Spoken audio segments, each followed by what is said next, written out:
नमस्कार, आप देख रहे हैं YAS न्यूज। मुरादाबाद के एशियन विवेकानंद हॉस्पिटल में ड्यूडेनल स्टंटिंग के माध्यम से हुआ सफल इलाज। मुरादाबाद में गुरुवार को कांट रोड स्थित एशियन विवेकानंद हॉस्पिटल में डॉक्टर सुदीप चक्रवर्ती द्वारा एक प्रेस वार्ता का आयोजन किया गया, जिसमें बताया गया कि बिजनौर निवासी महिला फरजाना को पेट दर्द के दौरान कुछ खाते ही उल्टी हो जाना, पेट साफ ना होना आदि कई दिक्कतों के साथ एशियन विवेकानंद अस्पताल में आई थी। इमरजेंसी में डॉक्टर सुदीप चक्रवर्ती गैस्ट्रोएंट्रोलॉजिस्ट विशेषज्ञ ने भर्ती होने की सलाह दी। ड्यूडेनल स्टंटिंग के माध्यम के द्वारा सफल इलाज के लिए एशियन विवेकानंद हॉस्पिटल में मेडिकल डायरेक्टर डॉक्टर प्रशांत पांडे, रीजनल डायरेक्टर हिलाल अहमद ने डॉक्टर सुदीप चक्रवर्ती एवं टीम को शुभकामनाएं दी। सेंटर हेड शोएब मलिक ने आभार व्यक्त किया और बताया, अस्पताल के गैस्ट्रोएंटेरोलॉजी विभाग के डॉक्टर सुदीप चक्रवर्ती द्वारा ड्यूडेनल स्टंटिंग के अतिरिक्त पाइलोरिक स्टेटिंग के द्वारा भी इलाज किया जा रहा है, जो मुरादाबाद एवं आसपास के जिलों में केवल एशियन हॉस्पिटल में ही किया जाता है। प्रेस वार्ता के दौरान डॉक्टर सुदीप चक्रवर्ती ने दी विस्तृत रूप से जानकारी। हॉस्पिटल मुरादाबाद से बोल रहा हूँ। तो बेसिकली आज हम लोग चर्चा करेंगे कि चर्चा का विषय हमारा ड्यूडेनल स्ट्रक्चर। तो ड्यूडेनल स्ट्रक्चर जो हमारे पेशेंट हैं उनमें क्रॉनिक पैनक्रियाटिस की वजह से हुआ था। उनको पहले बहुत ही बड़ा एक पैनक्रियाटिक सूडोसिस्ट हुआ था, जिसको हम लोगों ने फर्स्ट स्टेज में रिमूव किया था एंडोस्कोपिकली, बिना कोई सर्जरी से। और उसके बाद जब देखा गया कि उनका जो आंतें हैं, छोटी आंतें हैं, वो क्रॉनिक पैनक्रियाटिस की वजह से उनका काफ़ी पतली हो गई थी। तो आंतें पतली हो जाने की वजह से क्या हो रही थी कि जैसा आप देख सकते हैं इस फोटो में कि कंट्रास्ट यहाँ पे जा रहा है, मगर उसके बाद जो है कंट्रास्ट की फीलिंग जो है यहाँ से स्मॉल इंटेस्टाइन में उतने अच्छे से नहीं हो रही है। तो पेशेंट को क्या हो रहा था, काफ़ी दिक्कत हो रही थी, पेट दर्द हो रहा था, खाने में दिक्कत हो रही थी कि लिक्विड जा रहा था, मगर सॉलिड कि वहाँ सेमी सॉलिड फूड जो है वो उनकी पेट की थैली से छोटी आंतों में नहीं जा रहा था। तो हमने इसके बारे में पेशेंट के साथ चर्चा की और जो स्टेनोटिक लेंथ है, जिस जगह में आपका स्मॉल इंटेस्टाइन नैरो हो गया था, पतली हो गई थी, उसका लंबाई हमने देखा और उसके हिसाब से हमने स्टेंट का एक अप्रॉक्सीमेट लंबाई जो है निर्धारित किया। पेशेंट को अंडर सेडेशन, आईवी सेडेशन में हम लोगों ने बिना कोई ऑपरेशन से एंडोस्कोपी पहले स्टेंट स्ट्रक्चर के पास लेके गए और उसके बाद स्टेंट जो है हमने वहाँ पे स्टेनोटिक पार्ट में डिप्लॉय कर दिया। तो स्टेंट जो है इसे कहते हैं SEMS, यानी सेल्फ एक्सपैंडेबल मेटलिक स्टेंट। एक बार स्टेंट डिप्लॉय हो जाता है अपनी जगह पे, तो धीरे धीरे वो एक्सपैंड होना शुरू हो जाता है। तो एक्सपैंड होने की वजह से क्या होता है, एक्सपैंड होने की वजह से वो आंतों की जो साइज़ है उसको, आंतों की साइज़ को वो खोल देती है, आंतों को नॉर्मल कर देती है। पहले यही प्रक्रिया ऑपरेशन द्वारा होता था, ओपन सर्जरी द्वारा होता था, जिसमें हॉस्पिटल स्टे बहुत ज़्यादा होता था, पेशेंट को तकलीफ़ होती थी, खर्चे भी ज़्यादा होता था। हॉस्पिटल से डिस्चार्ज करने के बाद वुंड इन्फेक्शन का चांस बहुत ज़्यादा होता था और डे टू डे काम में भी पेशेंट को नॉर्मल लाइफ में आने, डे टू डे काम करने में पोस्ट हॉस्पिटल डिस्चार्ज भी काफ़ी वक्त लग जाता था, इनफैक्ट महीनों लग जाता था। तो अभी जो ये टेक्निक है, ये एक दिन का टेक्निक है। इसमें हम लोग पेशेंट को आईवी सेडेशन देते हैं, ओटी में लेते हैं और मुंह के रास्ते से एंडोस्कोप देते हैं। एंडोस्कोप देने के बाद वो जो स्टेनोटिक पार्ट है, जो पार्ट जो नैरो हो गया है, उसमें एक पतला सा एक गाइड वायर देते हैं। एक मशीन होती है जिसे कहते हैं सियाम। तो सियाम से हम लोग देखते हैं कि गाइड वायर जो है वो आपका स्टेनोटिक पार्ट से, नैरोड पार्ट से चला गया है कि नहीं।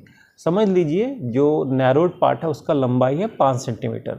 तो हम क्या करेंगे, 5 सामने और 2 सेंटीमीटर, पीछे और 2 सेंटीमीटर, यानी 4 सेंटीमीटर एक्स्ट्रा। उसके 5 सेंटीमीटर रहा तो 9 सेंटीमीटर का स्टेंट।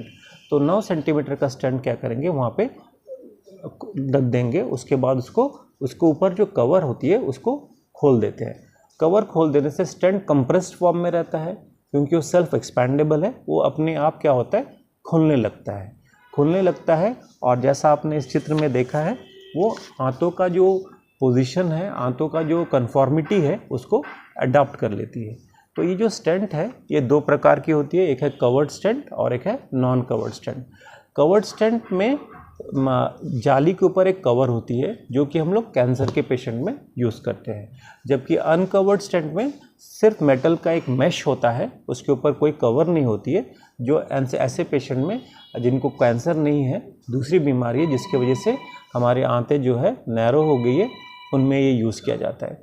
ये स्टेंट धीरे धीरे क्या होता है कि हमारा जो इंटेस्टिनल म्यूकोज़ा है, इंटेस्टिनल म्यूकोज़ा के साथ ही चिपक जाता है, और क्योंकि ये बायोडिग्रेडेबल है, मे बी मोस्ट प्रोबेबली ये 1 साल 2 साल के बाद ये जो हमारे आंतों का जो बायोलॉजिकल टिश्यू है उसके साथ ही एब्जॉर्ब हो जाएगा।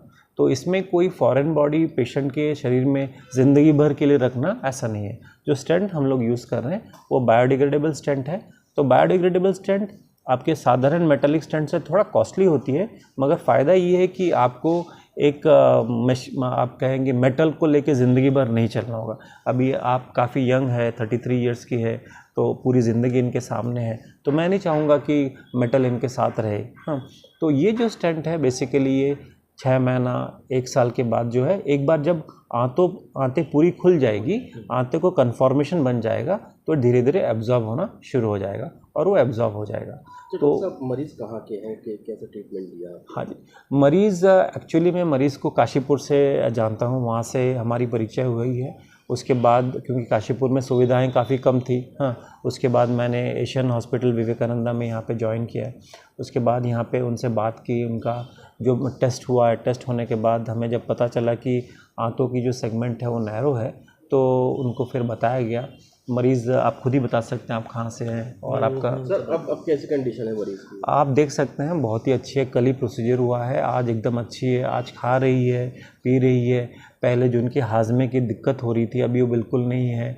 अभी भूख लग रहा है, पहले खाने के बाद पेट फुला हुआ रहता है क्योंकि खाना आगे नहीं जाता है और ऊपर आने की चाह रखती है, अभी वैसा नहीं है, खाना आगे की तरफ अपना नेचुरल जो डायरेक्शन है उस डायरेक्शन में जा रहा है। तो ये एक मैं तो इजी नहीं बोलूँगा, थोड़ा डिफ़िकल्ट प्रोसीजर है, मगर टेक्नोलॉजिकल एडवांसमेंट की वजह से शॉर्ट स्टे, चीप, और कल से ये काम कर सकेगी, कल से ही फुल खाना खा सकेगी। अगर ये बोलेगी कि कल चिकन खाना है, डेफिनेटली खा सकेगी। कितना समय ट्रीटमेंट और चलेगा? इनका ट्रीटमेंट एक्चुअली हो चुका है, इनका ट्रीटमेंट हो चुका है। अभी कल क्योंकि हम लोगों ने जो प्रोसीजर किया है उसमें एनास्थीसिया का यूज़ किया है, हाँ, तो उसके लिए हो सकता है हम लोग एंटीबायोटिक कुछ दिन देंगे, 4 या 5 दिन का देंगे, बस दैट्स इट। ट्रीटमेंट वहीं पे कितना समय लगा? ये जो सर्जरी है इसमें कितना समय लगा? इसमें लगा बेसिकली 30 to 40 मिनट्स ही लगता है, तो 30 to 40 मिनट्स में हो गया है, हाँ, इन एंड आउट। क्या ये मुरादाबाद में पहली सर्जरी? जहाँ तक मुझे लगता है कि क्योंकि मैं एक्चुअली रिसेंटली ज्वाइन किया हूँ, लेकिन जहाँ तक मेरा नाम शोएब मलिक है। मैं यहाँ एज आ एक्टिंग सेंटर मैनेजर और मैनेजर ऑपरेशन एंड परचेज़ अभी देख रहा हूँ। और अभी आपने डॉक्टर साहब से ही बात करी होगी कि अभी हम ऐसे यहाँ पे केसेस कर रहे हैं गैस्ट्रोएंटरोलॉजी में जो पहले मुरादाबाद में नहीं हुए हैं। अभी आपने देखा कि ड्यूडेनल स्टेंटिंग हुई है और अभी हमने 2-3 दिन पहले ही पाइलोरिक स्टेंटिंग भी करी है, जो कि बहुत रेयर केसेस हैं जो पहले मुरादाबाद में नहीं हो रहे थे। और अब हम जल्द से जल्द मुरादाबाद के लिए एक बहुत ही अत्याधुनिक मशीन जो कि एंडोस्कोपिक अल्ट्रासाउंड कहलाती है, EUS के नाम से है, जो सिर्फ डॉक्टर मलय शर्मा के यहाँ अभी अवेलेबल है। और हम मुरादाबाद के क्षेत्रवासियों को एक ऐसी सुविधा देने जा रहे हैं जिसमें कि जो अभी तक उत्तराखंड और पश्चिमी उत्तर प्रदेश में दूसरी मशीन होगी जो एशियन विवेकानंद लगाने जा रहा है, जिससे मरीज़ों को अत्याधुनिक सुविधा मिलेगी। और एशियन विवेकानंद ऐसे अत्याधुनिक मशीनों के अत्याधुनिक तरीके अपनाता रहेगा और मरीज़ों की सुविधा के लिए हम तत्पर हैं और आगे भी हम ऐसे ही नई से नई तकनीक लाते रहेंगे। डॉक्टर साहब डॉक्टर सुदीप चक्रवर्ती हमारे साथ पिछले 2 महीने से जुड़े हुए हैं। जब से डॉक्टर साहब जुड़े हैं नए नए केसेस हमें देखने को मिल रहे हैं गैस्ट्रोएंटरोलॉजी में। और हमने जो केस पहले कभी हमारे पास पेशेंट आते थे तो जिन्हें हम पहले फरीदाबाद रेफ़र कर देते थे या दिल्ली रेफ़र कर देते थे, वो अब हमारे यहाँ ही संभव हो पा रहे हैं। तो हम ऐसे ही केसेस और हम चाहते हैं कि नए से नए तकनीक आए। ये मरीज़ भी आपने देखा कि अगर इस मरीज़ को पुराने तकनीक से करते हैं हम लोग, तो डॉक्टर साहब ने बताया कि मरीज़ 5 से 6 दिन अस्पताल में भर्ती रहता, लेकिन डॉक्टर साहब ने अत्याधुनिक तरीक़ों से इसको करा और ये मरीज़ जिसकी स्टेंटिंग कल हुई थी वो आज हमारे साथ आपने ही बात करी और कल ये मरीज़ आज ही डिस्चार्ज हो रहा है। कितना समय लगा होगा? कितना इसमें 30 से 40 मिनट का समय आता है। जिसमें बिना चीरे के होता है ये इसमें एक कैमरा डाला जाता है, कैमरे के द्वारा ही स्टंटिंग की जाती है। जबकि पुराने में अगर हम देखें तो पहले छोटी आँत को काट कर उनको जोड़कर बनाया जाता था, जिसमें एक चीरा भी लगता था, जो कि अब ऐसा नहीं होता है। इसी प्रकार से हम इस डिपार्टमेंट को और ग्रो करेंगे और आगे से और ज़्यादा सुविधा प्रदान की जाएगी। कहाँ कौन सा हॉस्पिटल है? ये एशियन विवेकानंद हॉस्पिटल है हमारा, जिसमें गैस्ट्रोएंटरोलॉजी डिपार्टमेंट है। और अब आने वाले समय में हम इस डिपार्टमेंट को और ग्रो कर रहे हैं और आगे भी आपको ऐसी सुविधा मिलती रहेगी। नाम मेरा फरजाना खातून। क्या समस्या थी आपको, कितने समय से थी, पहले तो बताएं। मुझे पेन की गैस की बीमारी थी, अब मैं ठीक हूँ। समस्या थी 6 महीने हो गए, 6-7 महीने। अब सर्जरी के बाद आप कैसा महसूस कर रही हैं? क्या अच्छा महसूस कर रही हूँ, क्या फील कर रही हैं आप, कैसा महसूस कर रही हैं? बहुत बढ़िया महसूस कर रही हूँ। पहले क्या कंडीशन थी आपकी और अब क्या है? अब अच्छी है, पहले बहुत बुरी कंडीशन थी मेरी। किस तरह धन्यवाद देना चाहेंगे डॉक्टर साहब को धन्यवाद।